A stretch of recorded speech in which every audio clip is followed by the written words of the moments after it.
It was a turning point for the Muslim League.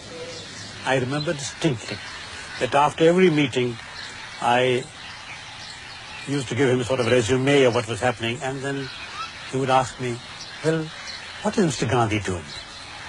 Because Gandhi had only recently then been released from jail, and they were both of them trying to keep track of each other's footsteps. So that made me aware of the fact that Mr. Jinnah was always very keen to know every move, every step that Gandhi took, every word that he uttered, every little statement of Gandhi was kept recorded, pasted in a separate scrapbook. They had nothing to give to one another, except future promises and good hopes, maybe. He felt that the Muslims were the weakest of the three. The British held the power, they held the strings of power, the Hindus held the majority. So if there was a democratic system in a free united India, the Hindus would gain everything. So the Muslims could not sort of afford to annoy both. But Mr. Jinnah, he had a bit of a gambler in him. He took the risk.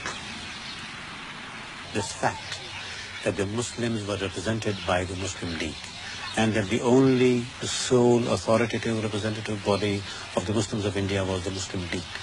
But the Congress was not willing to do it. The Congress, of course, had its own reasons because of its nationalism, and because Maulana Abul Kalam Azad, who happened to be a Muslim, was the president of the Congress, so they found it very difficult. And Mr. Jinnah's main aim in the 1945 talks with Lord Wavell was to establish his sole authoritative capacity.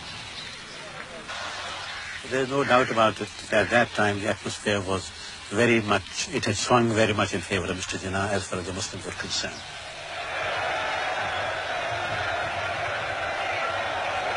He addressed a public meeting where at least 1 million people were collected.